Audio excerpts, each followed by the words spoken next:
Magandang hapon, kaibigan. Magandang hapon, kaibigan. Ano sa atin? Kaibigan, paayos ko yung big bike ko na motor, nasira kasi.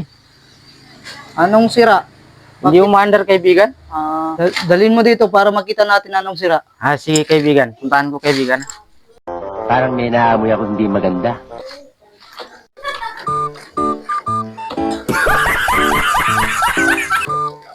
Kaibigan,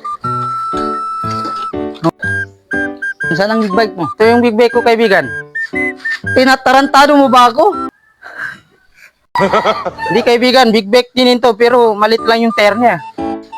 Huwag ka magpaayos dito. Tarantado, doon ka magpaayos sa ibang daigdig. Malis ka na dito. Kapala, hindi kaya ngayusin ng big bike ko.